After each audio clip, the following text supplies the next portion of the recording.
بیمار تھے بہت شدید، ان کو امید نہیں تھی کہ میں اب زندہ رہوں گا. بخاری مسلم کی حدیث ہے، نبی صلی اللہ علیہ وسلم ان کے پاس گئے تو انہوں نے عرض کیا یا رسول اللہ میں اپنے پورا مال جو ہے وہ صدقہ کرنا چاہتا ہوں. آپ نے فرمایا کہ نہیں، اپنے جو ہے وارثین جو ہے تمہاری اولاد ان کے لیے چھوڑو. تو انہوں نے فرمایا ٹھیک ہے میں 2/3 صدقہ کرتا ہوں. فرمایا نہیں. ہوتے ہوتے وہ 1/3 پر آ گئے کہ میں ٹھیک ہے میں 1/3 صدقہ کروں گا، 2/3 اپنی اولاد کے لیے. تو آپ نے فرمایا کہ ٹھیک ہے لیکن الثلث کثیر، 1/3 بھی بہت زیادہ ہے. پھر آپ نے فرمایا کہ ان تدع ورثتهم اغنیاء خیر لک من ان تدعهم عالۃ یتکففون الناس.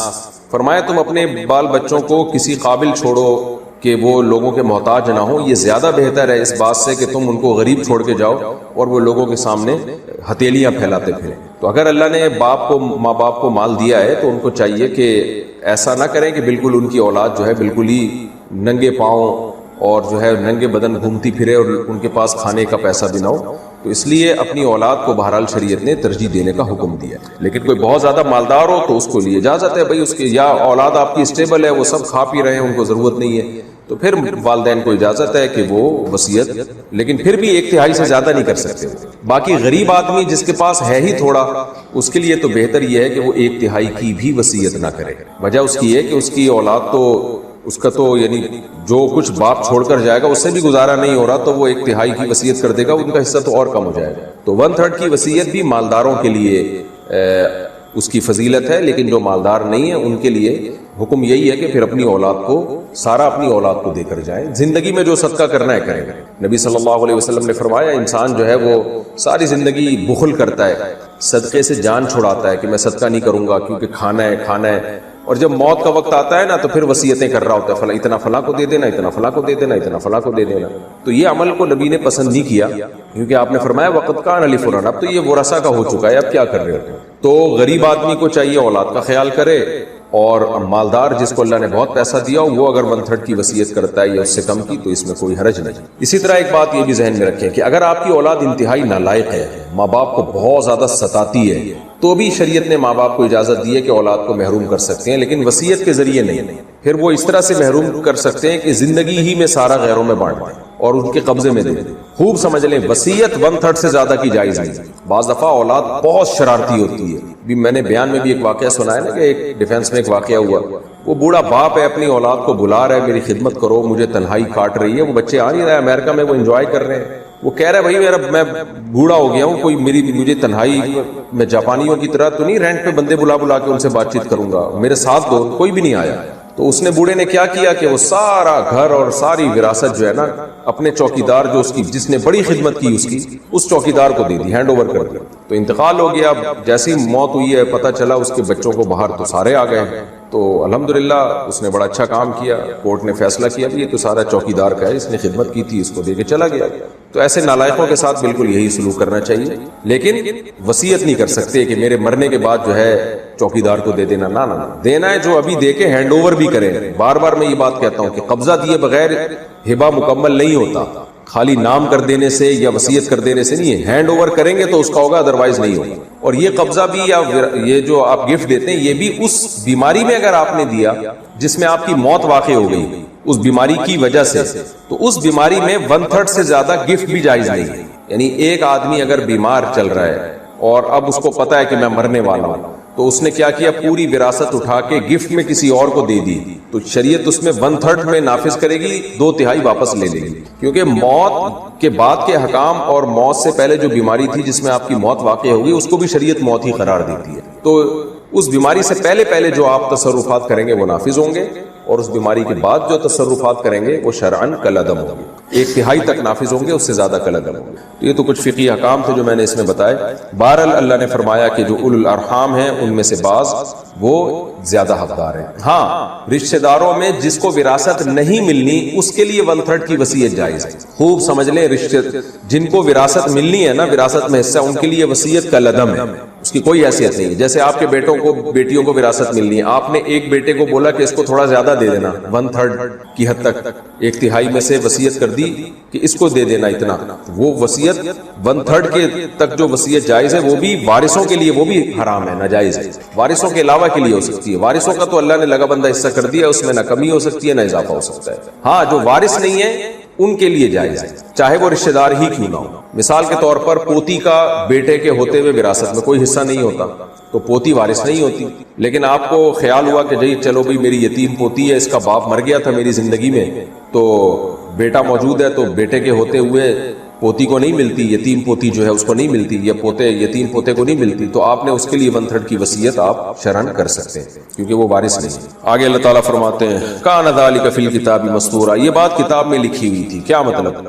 یہ جو اللہ نے وراثت کا حکم نازل کر دیا ہے نا، تو ایک اشکال کسی کو ہو سکتا ہے بھئی پہلے تو ایسا نہیں تھا، پہلے تو ہم وراثت انہی کو دیا کرتے تھے جو ہمارے دوست ہوتے تھے، اب اللہ نے کہا کہ رشتہ داروں ہی کو وراثت ملے گی، تو شروع میں کیوں اس پہ پابندی نہیں لگائی گئی؟ تو اللہ نے بتایا کہ یہ بات اللہ نے لکھی ہوئی تھی، نازل اب ہوئی ہے، لیکن اللہ کا یہ پہلے سے فیصلہ تھا کہ یہ زمانے جاہلیت کے حکم کو اللہ نے چینج کرنا ہے۔ جیسے شراب پہلے لوگ پیتے تھے، لیکن اللہ نے کہا، اللہ کے علم میں تھا کہ میں اس کو باقی نہیں رکھوں گا کیونکہ شراب بری چیز ہے۔ تو ایسا نہیں ہے کہ پہلے اللہ نے اس کی اجازت دی ہو کہ بھئی حلال ہے پیتے رہا کرو، اب اللہ حرام کر رہا ہے۔ اللہ کے علم میں تو پہلے یہ بات تھی کہ یہ حرام ہی کرنا ہے اللہ نے شراب کو۔ تو ایسے ہی وراثت کے بارے میں اللہ کے علم میں پہلے سے یہ بات تھی، لوح محفوظ میں لکھی ہوئی تھی کہ وراثت رشتہ داروں ہی کو ملے گی۔ ہاں اسلام کے احکام تدریجاً آئے تو شروع میں حکم نازل نہیں ہوا تھا، اب نازل ہو گیا، تو اب جب نازل ہوا ہے تو تم نے اسی حکم کو فالو کرنا ہے۔ وَإِذْ أَخَذْنَا مِنَ النَّبِيِّينَ مِيثَاقَهُمْ وَمِنْكَ وَمِن نُوحٍ وَإِبْرَاهِيمَ وَمُوسَى وَعِيسَى ابْنِ مَرْيَمَ وَأَخَذْنَا مِنْهُم مِيثَاقًا غَلِيظًا۔ اللہ اپنے نبی صلی اللہ علیہ وسلم کو یہ احکام بیان کر رہے ہیں، ظاہر ہے کچھ احکام کلچر کے خلاف جا رہے ہیں۔ ایک حکم یہ جا رہا ہے کہ سینے میں 2 دل نہیں ہوتے، اس پہ ہو سکتا ہے کسی کو تکلیف ہو جس نے یہ بات شوشہ چھوڑا ہو کہ ذہین لوگوں کے سینے میں 2 دل ہوتے ہیں۔ زمانے جاہلیت میں یہ بھی تھا کہ بیوی کو ماں سے تشبیہ دے دی تو وہ ماں بن گئی ہے، یہ بھی کلچر کے خلاف نبی نے آرڈر دیا۔ پھر کلچر کے خلاف نبی صلی اللہ علیہ وسلم نے آرڈر یہ دیا کہ جو منہ بولا بیٹا ہے وہ حقیقی بیٹا نہیں ہوتا، اس پہ بھی عرب کو اشکال ہو سکتا تھا۔ اسی طرح آگے یہ بھی حکم دے دیا کہ نبی کی بیویاں جو ہیں وہ مائیں ہیں امت کی، ان سے کوئی بھی بعد میں نکاح نہیں کر سکتا۔ اور پھر یہ بھی آرڈر دیا کہ وراثت دوستوں کے نہیں ملے گی، آپ کے رشتہ داروں کو ملے گی۔ اس پہ بھی بہت سو کے مفاد پہ زد پڑ سکتی تھی۔ تو اللہ تعالیٰ بتا رہے ہیں کہ بھئی پیغمبروں کا کام ہوتا ہے اللہ کا پیغام پہنچا دینا، تو امت کو مایوس کر رہے ہیں کہ پیغمبر تمہاری مرضی کے حکام نہیں دیں گے، پیغمبر دیں گے وہ حکام جو اللہ نے جن کا آپ کو مکلف بنایا، کیونکہ اللہ نے عالم ارواح میں پیغمبروں سے بہت مضبوط ایگریمنٹ لیے ہیں کہ آپ نے اللہ کا پیغام بندوں تک پہنچانا ہے، اس میں کلچر یا لوگوں کی کہ جذبات اور خواہشات کی وجہ سے کانٹ چھانٹ نہیں کرنی ہے۔ تو اس لیے اللہ تعالیٰ امت کو اور مشرکین کو بھی اور منافقین کو بھی اور خود مسلمانوں کو بھی مایوس کر رہے ہیں کہ نبی وہ حکم دیں گے جو اللہ کا ہوگا، تمہاری خواہشات کو فالو نہیں کیا جائے گا۔ اس کا حکم، اس کا اللہ نے اس آیتوں میں بیان کیا۔ وَإِذْ أَخَذْنَا مِنَ النَّبِيِّينَ مِيثَاقَهُمْ، اور اس وقت کو یاد کریں جب اللہ نے پیغمبروں سے مضبوط معاہدہ لیا۔ یہ معاہدہ عالم ارواح میں بھی ہو سکتا ہے اور وحی کے ذریعے دنیا میں بھی ہو سکتا ہے۔ وَمِن کا، اور اے نبی ہم نے آپ سے بھی معاہدہ لیا تھا۔ وَمِن نُوحٍ وَإِبْرَاهِيمَ، اور نوح اور ابراہیم، موسیٰ اور عیسیٰ ابن مریم سے بھی۔ وَأَخَذْنَا مِنْهُم مِيثَاقًا غَلِيظًا، اور ہم نے ان سب سے ایک مضبوط ایگریمنٹ لیا تھا۔ وہ ایگریمنٹ یہی تھا کہ آپ نے اللہ کا پیغام جیسے جیسے نازل ہو اسی طرح سے لوگوں کو پہنچانا۔ دیکھیں ایگریمنٹ تو اللہ نے تمام پیغمبروں سے لیا، لیکن ان خاص پیغمبروں کو یہاں اس لیے ذکر کیا کہ ان پیغمبروں کو اللہ نے بقیہ پیغمبروں پر فضیلت دی ہے۔ تبھی اہل سنت والجماعت کا مذہب یہی ہے کہ تمام پیغمبروں میں سید الانبیاء محمد صلی اللہ علیہ وسلم سب سے افضل ہے، اس کے بعد درجہ ہے ابراہیم علیہ السلام کا، اس کے بعد درجہ ہے موسیٰ علیہ السلام کا، پھر عیسیٰ علیہ السلام کا، اور پھر نوح علیہ السلام کا۔ تو کیونکہ یہ صاحب شریعت پیغمبر تھے اور ان کے جس طرح سے فضائل ہمیں قرآن سے پتہ چلتے ہیں دوسرے پیغمبروں کے اس نوعیت کے نہیں ہیں، ان کے بھی، لیکن ان کو بہت زیادہ فضیلت دی گئی ہے۔ نوح علیہ السلام کی فضیلت کے لیے تو اتنا ہی کافی ہے کہ 950 سال تک تبلیغ کرتے رہے۔ موسیٰ علیہ السلام کی فضیلت کے لیے اتنی بات کافی ہے کہ کسی پیغمبر کا اتنا تذکرہ قرآن میں نہیں ہوا جتنا حضرت موسیٰ علیہ السلام کا تذکرہ ہوا ہے۔ عیسیٰ علیہ السلام کی فضیلت کے لیے اتنی بات کافی ہے کہ اس امت کی قیادت کے لیے اللہ نے جس پیغمبر کا انتخاب کیا محمد صلی اللہ علیہ وسلم کے بعد، وہ عیسیٰ علیہ السلام، اور ابراہیم علیہ السلام کی فضیلت کے لیے یہ بات کافی ہے کہ اللہ نے سید الانبیاء کو حکم دیا کہ وَاتَّبِعْ مِلَّةَ ابراہیم حنیفا، آپ نے ابراہیم علیہ السلام کے دین کو فالو کرنا ہے۔ اب دین تو سب پیغمبروں کا ایک ہی ہے، لیکن اللہ تعالیٰ نے یعنی ابراہیم علیہ السلام کو گویا آپ کے بعد آنے والے تمام پیغمبروں کا مقتدا اور رہبر قرار دیا، اور آگے نبوت ابراہیم علیہ السلام کی اولاد میں ہی جاری ہوئی ہے۔ تو اور ابراہیم علیہ السلام کے جو دو بیٹے تھے اسماعیل اور یا اسحاق علیہ السلام، انہی میں آگے اللہ نے تمام پیغمبروں کو پیدا کیا ہے، اور آسمانی مذاہب تمام انہی پیغمبروں سے منسلک ہیں۔ اور سید الانبیاء صلی اللہ علیہ وسلم کی فضیلت وہ قرآن سے بھی ثابت ہے، جیسے تلک الرسل فضلنا بعضهم علی بعض، اللہ نے فرمایا کہ ہم نے بعض پیغمبروں کو بعض پر فضیلت دی ہے۔ پھر آگے اللہ نے اس کی تفصیل بیان کی، ورفعنا، فرمایا کہ منہم من کلم اللہ، کچھ تو ایسے ہیں جن سے اللہ نے کلام کیا، اور آگے جا کے اللہ فرمایا ورفعنا بعضهم درجات، ہم نے عیسیٰ ابن مریم کو جو ہے وہ بھی ہم نے فضیلت دی، اور آگے اللہ نے فرمایا ورفعنا بعضهم درجات، بعض کو تو ہم نے بہت زیادہ فضیلت دی ہے۔ تو اب ظاہر ہے موسیٰ اور عیسیٰ علیہ السلام کا تذکرہ تو آ گیا، اور آگے اللہ کہہ رہے بعض کو تم نے بہت زیادہ فضیلت دی ہے۔ تو علماء نے بیان کیا کہ اس پر اجماع ہے کہ اس سے نبی صلی اللہ علیہ وسلم مراد ہے، اور نام نہ لینا بھی ایک فضیلت کی دلیل ہوتی ہے کہ تم خود ہی سمجھ جاؤ گے اس پیغمبر کا ہمیں نام لینے کی ضرورت نہیں۔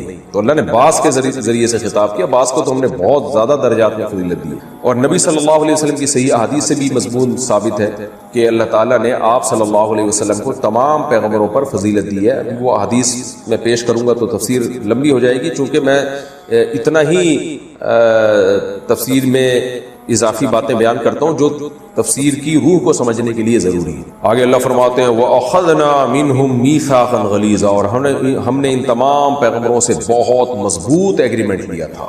تو جب اللہ نے پیغمبروں سے مضبوط ایگریمنٹ لیا ہے تو ظاہر ہے وہ پیغمبر اللہ کا پیغام پہنچائیں گے۔ اور آگے اللہ نے فرمایا لِيَسْأَلَ الصَّادِقِينَ عَنْ صِدْقِهِمْ، تاکہ اللہ ان سچوں سے ان کے سچ کے بارے میں قیامت کے دن پوچھے۔ یعنی اللہ نے جواب بھی پہلے اناؤنس کر دیا کہ قیامت میں یہ سچ ہی بولیں گے، وہ سچ یہی ہوگا کہ اللہ ہم نے تیرا پیغام بندوں تک پہنچا دیا۔ تو جب اللہ ان سے سچ کے بارے میں پوچھے گا اور یہ جواب میں سچ کہیں گے تو ظاہر ہے پیغام پہنچائیں گے، تبھی نفرت پیدا ہوتی ہے کہ یار میرے ابا، مجھے باپ تو عزت کا ذریعہ بنتا ہے نا۔ کچھ ذمہ داریاں والدین کی بھی ہے، بعض مائیں بلا وجہ بیٹیوں کو ٹارچر کرتی رہتی ہیں، طنز کرتی رہتی ہیں، تانے دیتی رہتی ہیں، اس سے وہ ذہنی مریضہ بن جاتی ہیں۔ تو ماں کو بھی چاہیے، دیکھو ایک کام سب لوگ گھر میں کر لینا انشاءاللہ سکون ہو جائے گا۔ گھر میں چیخنے پر پابندی لگا دو، بس کوئی بھی نہیں چیخے گا، نہ ابا نہ اما نہ بچے، ایسا سکون پیدا ہو جائے گا نا کہ ہٹو بچوں۔ اور اس کے لیے لقمان علیہ السلام والا واقعہ سنا دو۔ لقمان علیہ السلام نے اپنے بچے سے کیا کہا کہ بچے جب بھی بات کرنا آرام سے، کیوں؟ سب سے بری آواز کس کی ہوتی ہے؟ گدھے کی۔ گدھے کی بات بری نہیں ہوتی، اسٹائل کیا ہوتا ہے؟ برا ہوتا ہے۔ تو اگر آپ نے اتنا بھی کر لیا نا، گھر میں چیخنے پر پابندی، نہ باپ چیخے نہ ماں چیخے نہ اولاد چیخے، تو ایسا لگے گا جیسے آگ پہ نہ ٹھنڈا پانی ڈال دیا۔ اور یہ شروع سے جب شادی ہو نا جس دن، اسی دن سے ماحول بنانا پڑتا ہے۔ دلہن جب آئی اس کو سمجھا دو، بیگم کوئی بھی بات ہوگی تمیز سے۔ میں بھی جب کوئی بات کروں گا تو کیسے کروں گا؟ تو آپ تو کبھی سے ہی موڈ نہیں ہو رہا آپ لوگوں کا، تو کیا کرو گے تمیز سے؟ منہ سے بول تو دو نا، جو بات ہوگی کیسے ہوگی؟ چیخنا چلانا نہیں ہوگا، بس آدھے سے زیادہ کام، کیونکہ بچے ماں باپ کو چیختا چلاتا دیکھتے ہیں تو چیخنا سیکھتے ہیں۔ ماؤں کو چیخنا چلانا دیکھتے ہیں، ہاں ماں بات پہ کوٹ رہی ہے، بچے کو پڑھ گیا، چیخ رہی ہے، کم بہت الو کا پٹھا پیدا ہو گیا، اور یہ وہ ایسا چیخ رہا ہے، تو پھر بچے کے اخلاق بھی ایسے ہی ہو جاتے ہیں۔ اور اگر آرام سے سمجھائے گی تو بچہ بھی کیا ہوا، بات آرام سے کرے گا۔ تو یہ بہت اہم پوائنٹ کی بات ہے، گھروں میں چیخنے کے ماحول کو کیا کرو، بول لو نا، تاکہ سبق یاد ہو جائے، ختم کرو بیٹا تمیز سے۔ دلہن جب آئی ہے اس سے تمیز سے بات کا آغاز کرو، اس سے بولو میری کل آپ سے شادی ہوئی تھی، اس سلسلے میں حاضر ہوں۔ اتنی بھی تمیز صحیح نہیں۔ وہ ایک آدمی بہت تمیز والا تھا نا، جب رخصتی دلہن کی ہوئی تو سمجھ بھی نہیں آ رہا بات کیسے شروع کروں، تو وہ ہر بات پہ تمیز، کچھ ضرورت سے زیادہ اس نے 2 گولیاں کھا لی تھی وہ تمیز والی میں، تو کہہ رہے میری کل آپ سے شادی ہوئی تھی، اس سلسلے میں حاضر ہوں۔ تو اتنی بھی تمیز نہیں، لیکن میں سمجھانے کے لیے بتا رہا ہوں۔ ایک واقعہ سنا دیتا ہوں، اس سے تمیز سمجھ میں آ جائے گی۔ وہ ایک صاحب نے بتایا کہ ایک انگلینڈ میں نا یا امریکہ میں سوئمنگ پول میں ایک انگریز عورت اپنے بچے کو لے کر آئی اور ایک پاکستانی عورت اپنے بچے کو لے کر آئی سوئمنگ سکھانے کے لیے۔ دونوں کے بچے چھلانگ لگاتے ہوئے ڈر رہے ہیں، تو کہہ رہے انگریز عورت اپنے بچے کو سمجھا رہی ہے، بیٹا، جو بھی انگلش میں اس کو سمجھا رہی تھی اس کا ترجمہ کہ دیکھو تم، مجھے پتا ہے تم کر سکتے ہو، تم سوئمنگ کر سکتے ہو، تم ویسے ہی ڈر رہے ہو، تم کرو، اس سے یہ ہوگا کہ تمہیں دیکھ کے دوسرے بچے بھی ہمت کریں گے۔ بچہ کہہ رہے نہیں، کہہ رہے نہیں مجھے پتا ہے تم کر لو گے۔ تم اس کو بڑی زبردست طریقے سے موٹیویٹ کر رہی ہے، اور ادھر ہماری موٹیویٹ کر رہی ہے کہ میری باری کب آئے گی۔ ہماری والی جو براؤن تھی وہ کیا کہتی ہے، ان صاحب نے, وہ مولوی صاحب سے مجھے قصہ سنا رہے تھے, وہ کہہ رہی لگانا چھلانگ, بچہ کہہ رہا نہیں, بے غیرت $50 پتہ نہیں $100 ضائع کروا دیے میرے. اس وقت تو بڑا چیخ رہا تھا امی سوئمنگ کرا دو, الو کے پٹھے, لگانا چھلانگ, کمینہ. اور پھر بس وہ وہاں مارنے پر تو پابندی ہے, ورنہ یہاں ہوتا تو طبیعت سے اس کا کباب بن جاتا بچے کا پٹ پٹ کے نا.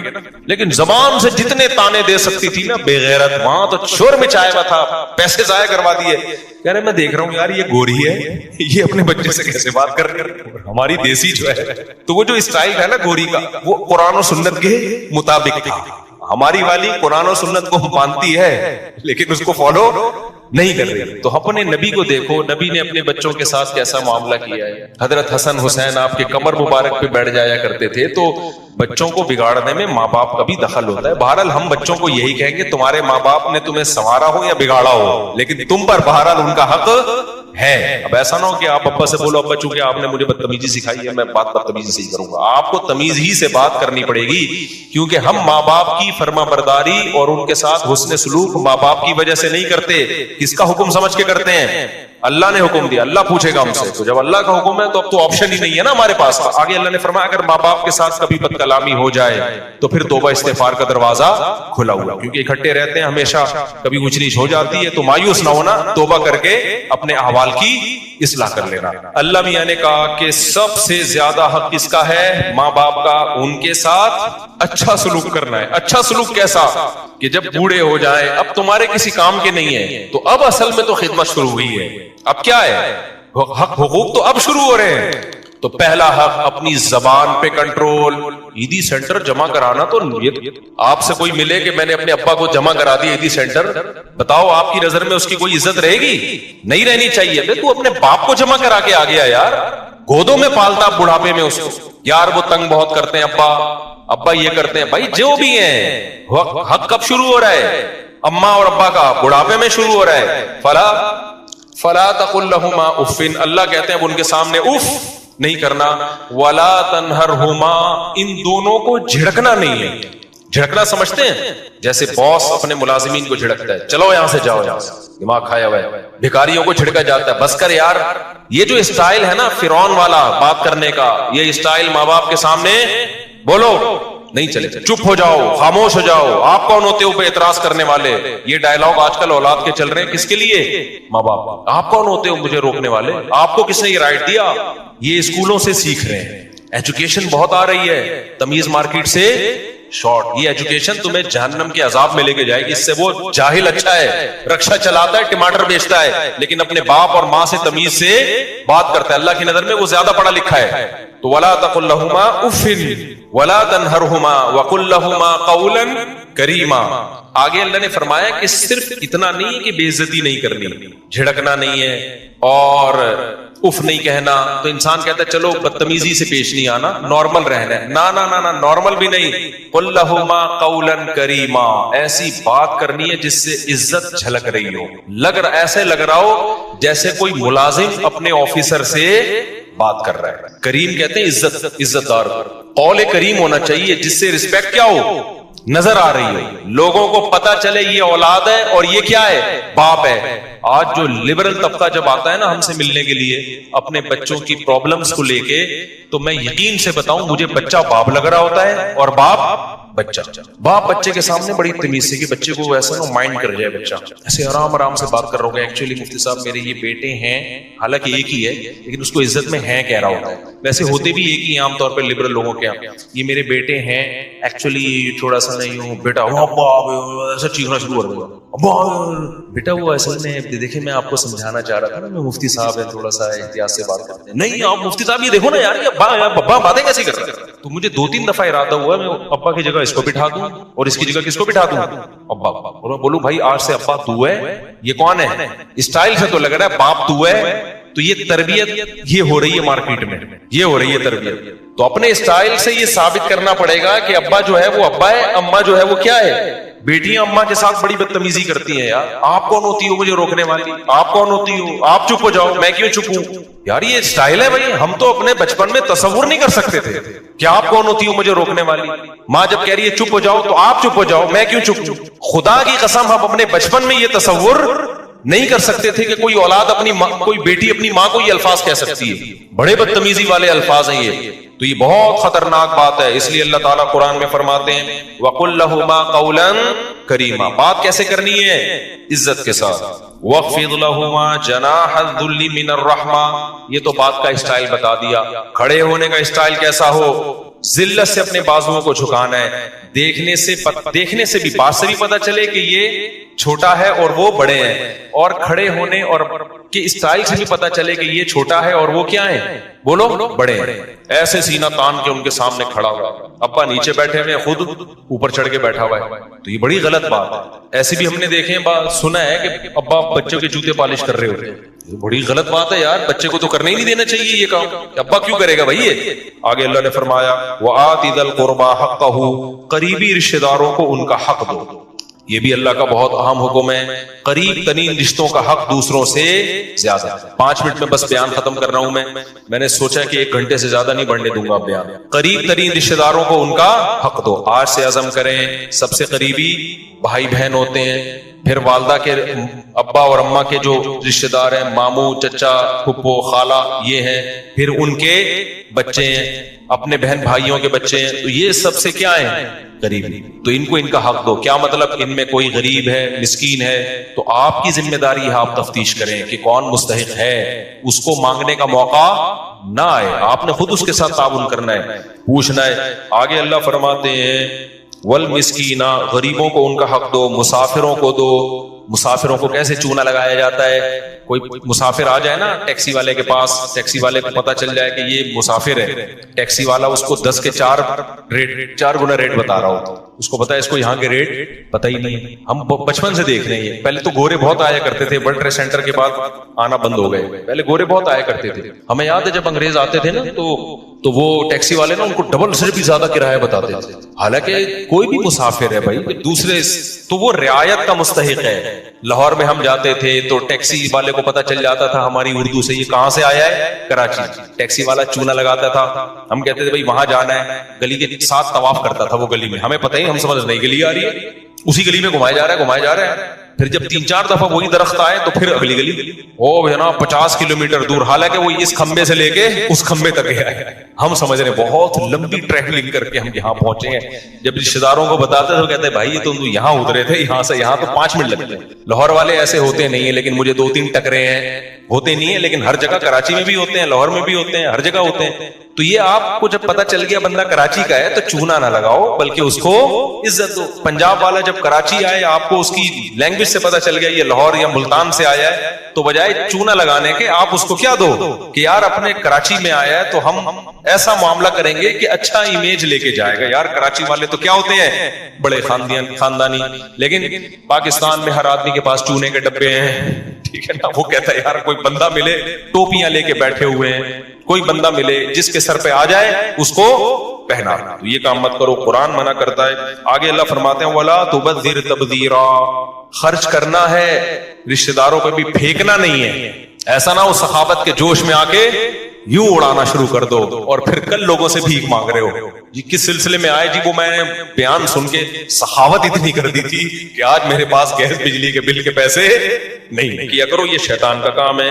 آگے اللہ فرماتے ہیں وَإِمَّا تُعْرِضَنَّ عَنْهُمُ ابْتِغَاءَ رَحْمَةٍ مِّن رَّبِّكَ, بعض دفعہ کوئی رشتہ دار, کوئی غریب مسکین تمہارے پاس آتا ہے, اس وقت تمہارے پاس پیسے نہیں ہو مستحق, وہ پیشہ ور بھکاری کی بات نہیں ہو رہی, خوب سمجھ لو, اس وقت پیسے نہیں ہے, لیکن تمہیں پتا ہے بعد میں پیسے آ جائیں گے, تو اس سے نرم بات کہتے ہیں کہ بھائی ابھی نہیں ہے, لیکن مجھے اللہ سے امید ہے کل انتظام ہو جائے گا تو کل میں تمہیں دے دوں گا. دیکھو کیسے اللہ کہاں تک سمجھا رہے ہیں. آگے اللہ نے فرمایا نہ اپنے ہاتھ کو گردن سے باندھو, کنجوس بن کے زندگی گزارو کہ جی وہ الماری سے روٹی لگا کے, بہت پرانا لطیفہ ہو گیا. ایک کنجوس آدمی کو بچے کہتے تھے ابا دیسی گھی لے کر آ, دیسی گھی لے کر آ. ابا کنجوس, اس نے کہا مہنگا ہے. بہرحال ایک دن ابا گھی کا ڈبہ لے آئے. جب بھی کوئی آئل یا گھی کا ڈبہ ہوتا ہے باہر بھی چکناہٹ ہوتی ہے, تو ابا نے کہا بیٹا گھی کے ڈبے سے لگا کے کھاؤ. جب تک باہر مکمل ختم نہ ہو جائے نا ڈبہ نہیں کھلے گا. وہ بچے بےچارے صبح ناشتے میں نا ڈبے کو چاٹ رہے. اب اس کو سفر پہ جانا تھا تو یہ ڈبہ الماری میں بند کر کے چلا گیا کہ کم وقت کھول نہ لیں. کئی دنوں کے بعد واپس آیا تو بچے سے پوچھا کہ بچوں تم نے گھی کا ڈبہ کھولا تو نہیں ابا ہم نے نہیں کھولا. بیٹا پھر ناشتہ کیسے کرتے تھے؟ ابا الماری سے روٹی لگا لگا کے کھاتے تھے. وہ بھی کنجوس کے بچے تھے نا. ابا الماری سے روٹی لگا لگا کے کھاتے. رکھ کے ایک تھپڑ لگایا. بغیر تو کچھ دن گھی کے بغیر صبر نہیں ہو سکتا تھا. یہ کیا ہے؟ ہاتھ گلے سے باندھ لینا. لا تجعل یدک مغلولۃ الی عنقک. اپنے ہاتھوں کو گردن سے مت باندھ. دیا اللہ نے اڑاؤ یار خرچ کرو. لیکن ولا تبسطها کل البسط. ایسے ہاتھ بھی نہ پھیلا دو. ایسا نہ ہو کہ اپنی چادر سے زیادہ پاؤں پھیلانا شروع کر دیے جیسے شادیوں میں لوگ اڑا رہے ہوتے ہیں نا. ایک ولیمے میں ایسا پیسہ اڑایا پھر مجھے آ کے کہہ رہے ہوتے ہیں آپ دوسری شادی کی بات کرتے ہو خرچہ ایک میں اتنا ہو جاتا ہے. بھائی تم نے جس اسٹائل میں ولیمہ کیا اس میں تھوڑی اس میں تو ایک بھی نہیں ہوتی. جو تم جس طرح کے خرچے کر رہے ہو ایسے اڑا رہے ہوتے ہیں ذرا سی تقریبات پر, اس کے بعد کچھ ہے ہی نہیں. اچھا یہ خوب سمجھ لو ہر آدمی اپنی حیثیت کے مطابق خرچ کرے گا. بعض دفعہ لوگ کہہ رہے ہوتے ہیں وہ فلاں مالدار نے ڈیفنس میں اتنے بڑے ہوٹل میں ولیمہ کیا ہے اور اتنا لگژری کھانا, یہ تو اسراف ہے. بھائی اس کی کروڑوں کی آمدن ہے, اس کے لیے یہ دال چاول ہے, ٹھیک ہے نا. تو یہ جو اسراف کی ڈیفینیشن ہے نا یہ ہر ایک کے حق میں مختلف ہے. جن کو زیادہ دیا ان کے لیے کچھ بھی نہیں ہے, جن کو کم دیا ان کے لیے تو دو دیگے بھی ہو سکتا ہے بہت ہو. تو اسراف میں کبھی کسی کو دیکھ کے کہ اتنا زبردست اس نے انتظام کیسے کر لیا تو وہ اس پہ آپ نہیں حکم لگا سکتے. اس کی ہر آدمی اپنی آمدن کے حساب سے خرچ کرتا ہے اور کرنا بھی چاہیے. ایک کروڑ پتی آدمی اگر دال چاول کھلائے گا تو یہ کنجوسی ہے, اور ایک غریب آدمی جس کے پاس دال چاول کے پیسے بھی نہیں ہیں وہ دال چاول بھی کھلائے گا تو یہ کیا ہے؟ اسراف ہے. تو اسراف کی ڈیفینیشن ہر ایک کو دیکھ کر مختلف ہوتی ہے. جلدی سے مکمل کر لوں. آگے اللہ نے فرمایا وَلَا تَقْتُلُوا أَوْلَادَكُمْ خَشْيَةَ إِمْلَاقٍ. غربت کے خوف سے اپنے بچوں کو قتل مت کرو. نحن نرزقهم وإياكم. ہم ان کو بھی روزی دیں گے اور تم کو بھی دیں گے. علماء نے اس آیت کے تحت لکھا ہے کہ حمل گرا دینا یہ بھی حرام ہے اسی آیت کی روشنی میں, اس خوف سے کہ میں خرچے کہاں سے پورے کروں گا. بہت سے لوگوں کی کال آ رہی ہوتی ہیں بھائی مجھ صاحب میرے 2 بچے ہیں, ایکچولی ان کے خرچے پورے نہیں ہو رہے, ایکچولی یہ ہو رہا ہے, ابھی پھر پریگننسی ہو گئی صاحب اس مہنگائی کے دور میں. بھائی اللہ کہہ رہا ہے کہ نہیں اجازت آپ کو. رزق کس کے ذمے ہے؟ جب بچہ پیدا ہوتا ہے ماں کی چھاتیوں میں دودھ آتا ہے تو اللہ دے گا. آپ کہتے ہو بھائی دودھ ہی ضرور نہیں ہے نا, آگے بھی تو ہے بہت سارے مسائل. تو اللہ نے دودھ ایک سائن علامت کے طور پہ کہ ابھی اس کی ضرورت تو ابھی یہ دے رہا ہوں, اس کا مطلب جب جو ضرورت ہوگی وہ میں دے دوں گا. تو یہ فیملی پلاننگ والوں کے نظریات سے بالکل متاثر مت ہو. اولاد کا معاملہ کیلکولیٹر سے نہیں ہے کہ اتنے ہو گئے تو اتنی تنخواہ تو اتنے ہو سکتے ہیں اتنے. یہ گوروں کا کام ہے, مسلمان کو اس کی اجازت نہیں ہے. ہماری اولاد اللہ کی مخلوق پہلے ہے, ہماری اولاد بعد میں ہے. سمجھتا ہے کہ نہیں سمجھتا ہے؟ آگے اللہ فرماتے ہیں وَلَا تَقْرَبُوا الزِّنَا. زنا کے قریب بھی مت پھٹکو. دیکھو جتنے بھی احکام اللہ نے بتائے نا اس میں کسی میں یہ نہیں کہا کہ اس جرم کے قریب بھی مت جاؤ. واحد ایک زنا ہے جس کے بارے میں کہا اس کے قریب بھی مت جاؤ, کیونکہ جو قریب جاتا ہے وہ زنا کر لیتا ہے. قریب جانے کا کیا مطلب؟ موبائل میں لڑکیوں کے نمبر رکھے ہوئے ہیں, بلاک کر دو نمبر سارے. بلاک کرنے سے پہلے ایک میسج بھیج دو, یہ آپشن ہے کہ بھائی اب میں شادی کرنا چاہتا ہوں, آپ اگر میری وائف بننا چاہتی ہیں موسٹ ویلکم, ادروائز نمبر کیا ہو رہا ہے؟ بلاک. پھر دوسری کو بھیجو, پھر مسرت کو بھیجو, پھر کائنات کو بھیجو, پھر راحت کو بھیجو. وہ ہے نا لطیفہ, میں بہت دفعہ سن لیا. یہی ہوتا ہے نا, یہ ساری لیڈیز جن کے نمبر آپ نے سیو کیے ہوئے ہیں ان کو, ورنہ پھر وہی ہوگا جو اس بندے کے ساتھ ہوا تھا. ایک بندے کی شادی ہوئی, بیگم کو کہہ رہا ہے کہ آج سے تم میری کائنات, تم میری مسرت, تم ہی میری راحت اور تم ہی میری فرحت. وہ تو ویسے ہی کہہ رہا ہے, وہ سمجھی اپنی گرل فرینڈ کے نام بتا رہا ہے. تو فوراً کہتی ہے اچھا پھر تم ہی میرے غفار بھی, تم ہی میرے ستار بھی, تم ہی میرے وسیم بھی, تم ہی میرے غفور بھی, سب کچھ تم ہی. وہ حیران یار یہ کیا ہو رہا ہے. تو وہ راز پھر اگلنا شروع ہو جاتے ہیں. ٹھیک ہے نا, پاک دامنی والی زندگی گزارو. تو اللہ فرماتے ہیں زنا کے قریب بھی مت پھٹکو, یہ بہت بڑا گناہ ہے, اور کسی انسانی جان کو قتل مت کرو.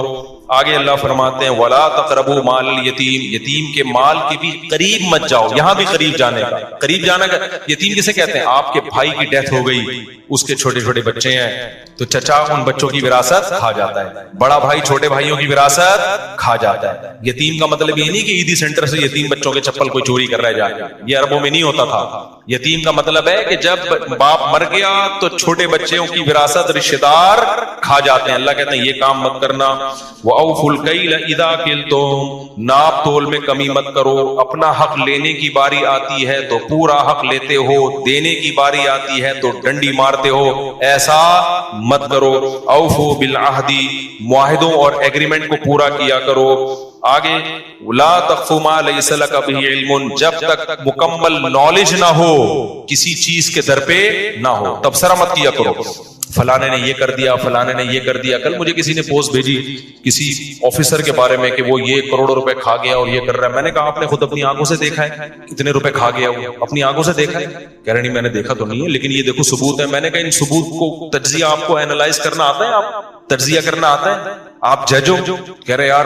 میں نے کہا کیوں بلا وجہ کچھ بھی چلا دو مارکیٹ میں پھیل جاتا ہے. سچ بہت کم بولا جاتا ہے, تو کبھی کسی کی باتوں میں آ کے کسی کو تبصرہ کرنا, کسی ادارے کو برا کہنا, کسی فرد کو برا کہنا, یہ اپنی زندگیوں سے ہمیشہ کے لیے کیا کر دو, ختم. جب تک 2 اور 2 4 کی طرح واضح دلائل آپ کے پاس نہ ہو. کسی کو بھی بدنام کرنا ہو نا, فیس بک پہ آپ پوسٹیں چلا دو, پھیل جاتی ہیں. لوگ کہہ رہے ہیں یہ دیکھو کیا کر رہا ہے. پہلے یہ تو دیکھو کہ اس نے یہ میرے بارے میں بھی چلاتے ہیں, کبھی عمران خان کے بارے میں, کبھی مولانا فضل الرحمان کے بارے میں پوسٹ. میں بیٹھا ہوں مجھے پتہ ہی نہیں, میری ایک پوسٹ آ جائے گی عمران خان ہے, امام مہدی میں کوئی فرق ہی نہیں ہے, ایسی زبردست پوسٹ چلا دیں گے. پی ٹی آئی والے زندہ باد, یہ والی آئی نہیں, اس سے ملتی جلتی. پی ٹی آئی والے زندہ باد, مفتی طارق مسعود زبردست. دوسری آ جائے گی مولانا فضل الرحمان ایسے ہیں, کچھ الٹا سیدھا.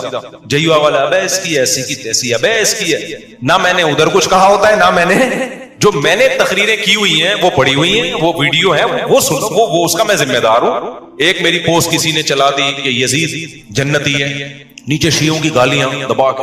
ابے تم تحقیق تو کرو, میں نے بولا بھی ہے کہ نہیں بولا.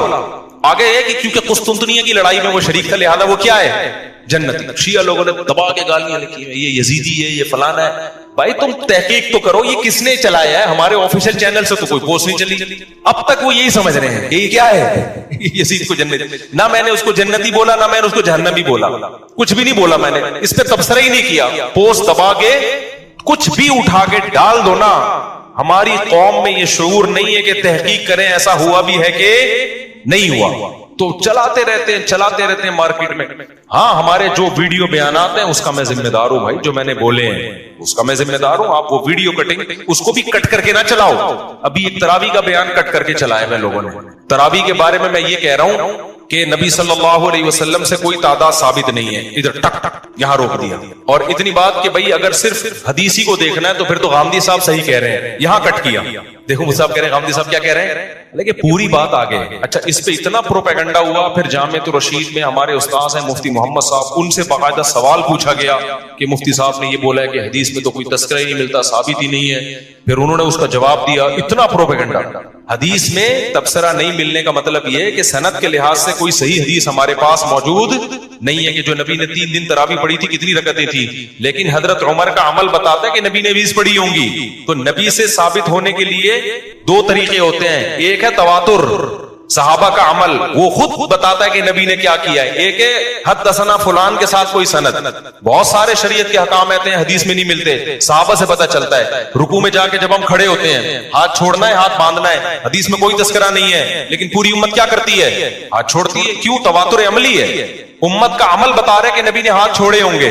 ہم یہ جو عورتیں ہیں صفا مروہ میں دوڑتی نہیں ہیں, چلتی ہیں. نبی سے تو کچھ بھی ثابت نہیں ہے, نہ حضرت عائشہ سے ثابت ہے کہ دوڑنے کا حکم دیا یا چلنے کا حکم دیا. پوری امت کر رہی ہے تو ہم فرض کر لیتے ہیں کہ صحابہ نے بھی, صحابیات نے کیا کیا ہوگا, وہ بھی چلی ہوں گی, اور نبی نے چلنے کا حکم دیا ہوگا. صراحتاً نہیں ہے, لیکن یہ بھی نبی ہی سے ثابت ہے. اور بہت سارے احکام ہیں. تو جو ہر مسئلے پر حدیث مانگتا ہے نا وہ خود علم سے کورا ہے. اس کا مطلب اس کے پاس نالج نہیں ہے. حدیث صراحتاً ہوتی ہے یا دلالتاً ہوتی ہے, اس کو دلالتاً کہتے ہیں. جیسے امام مالک بہت سے مسائل پوچھا گیا کہ اس کی آپ کے پاس کیا دلیل ہے, انہوں نے کہا اہل مدینہ ایسے کر رہے ہیں. کیا مطلب, جب مدینہ والے کر رہے ہیں تو نبی نے کیا ہوگا. تو نبی کا عمل براہ راست نہیں پہنچا لیکن دلالتاً پہنچا ہے. خیر 2 آیتیں پڑھ کے بیان ختم کرتا ہوں. تو اللہ فرماتے ہیں جب تک یقینی علم نہ ہو تبصرہ نہ کیا کرو. آگے اللہ نے فرمایا وَلَا تَمْشِ فِي الْأَرْضِ مَرَحًا، زمین میں اکڑ کے مت چلو، زمین کے دادا بننے کی کوشش بولو نہ کرو، اکڑ کے مت چلا کرو.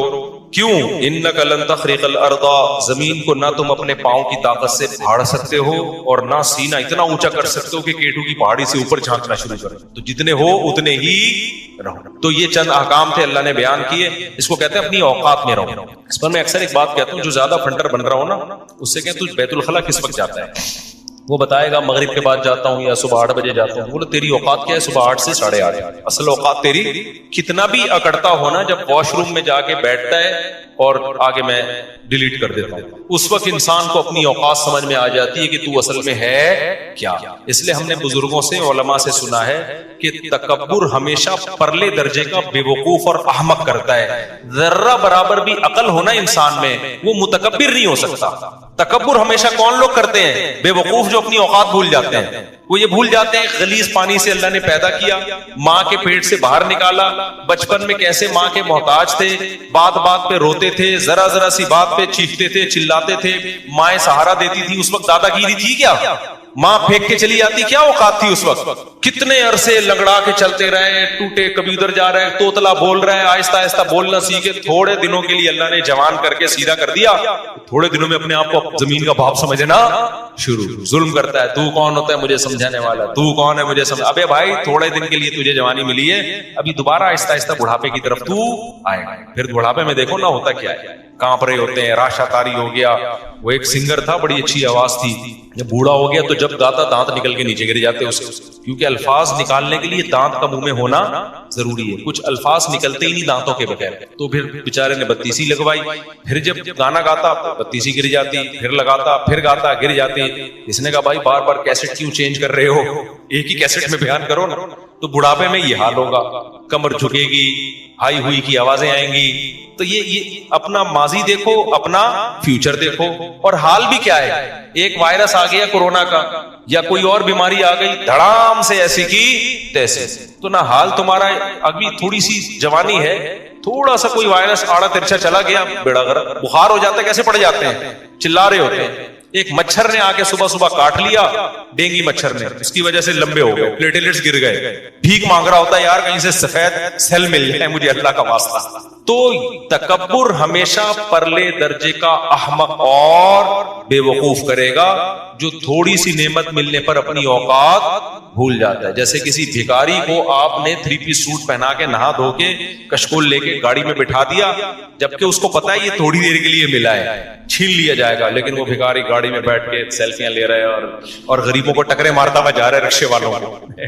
کوئی رکشے والا آ رہا ہے اس پہ چڑھا رہا ہے، ابے ہٹ بے غیرت، سڑک پہ چل رہا ہے، دیکھ نہیں رہا کون آ رہا ہے. عقل مند کیا کہے گا، ابے تیری اوقات تو رکشے کی بھی نہیں ہے، 2 منٹ کے لیے تجھے گاڑی ملی اور تو اپنی اوقات بھول گیا، تھپڑ لگا کے اس کو سیٹ کیا کرے گا، اتر نیچے. تو اللہ بھی یہی کرتے ہیں، جو تکبر کرتا ہے نا، میں یہ ہوں، میں یہ ہوں، آج کل یہ بہت چل رہا ہے مارکیٹ میں یہ ہوں، میں یہ ہوں، یہ میں اللہ کو پسند نہیں ہے. تو اس کا نتیجہ نکلتا ہے کہ حدیث میں آتا ہے جو چیز بہت اوپر جاتی ہے اللہ اس کو اسی حساب سے نیچے لے آتا ہے. تو تکبر سے اپنا ہی نقصان، دماغ بھی خراب ہوتا ہے، ڈپریشن کا مریض بنتا ہے. تواضع اللہ کو پسند ہے، عاجزی اللہ کو پسند ہے. اللہ تعالیٰ سمجھنے کی عمل کی توفیق عطا فرمائے. میرے ماں کی ہم 5 بیٹیاں ہیں، صرف والی 5 جائیداد ہیں، 5 کے علاوہ تو حصے دار نہیں کرے ہوتا ہے.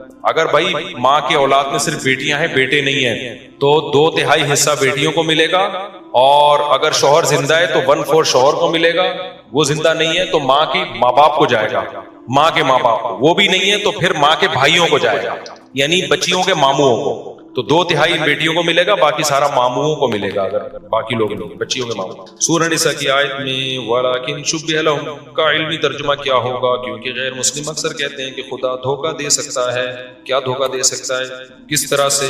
بھائی اللہ نے کہا کہ شُبِّهَ لَهُمْ، ان کے لیے معاملہ مشتبہ کر دیا گیا. تو یہ اللہ تعالیٰ کے لیے جائز ہے کہ کسی کی جان بچانے کے لیے ان کی شکل کا کوئی دوسرا آدمی ان کو دے دیں، یہ تو اللہ کے لیے جائز ہے نا. اس کو دھوکہ تھوڑی کہتے ہیں، یہ جان بچانے کے لیے ہو رہا ہے. آپ کے یہاں کوئی ڈاکو آیا آپ کو قتل کرنے کے لیے، آپ اس دروازے سے گئے تاکہ اس کو دھوکا ہو کہ یہ یہاں ہے، اور پچھلی گلی سے آپ نکل کے باہر چلے گئے، وہ ڈاکو وہیں کھڑا ہوا ہے. اب آپ کہیں انسان دھوکا دے رہے ہو، دے کس کو رہے ہیں؟ ظالم کو دے رہے ہیں. تو یہ دھوکا نہیں کہلاتا، یہ چال کہلاتی ہے. ظلم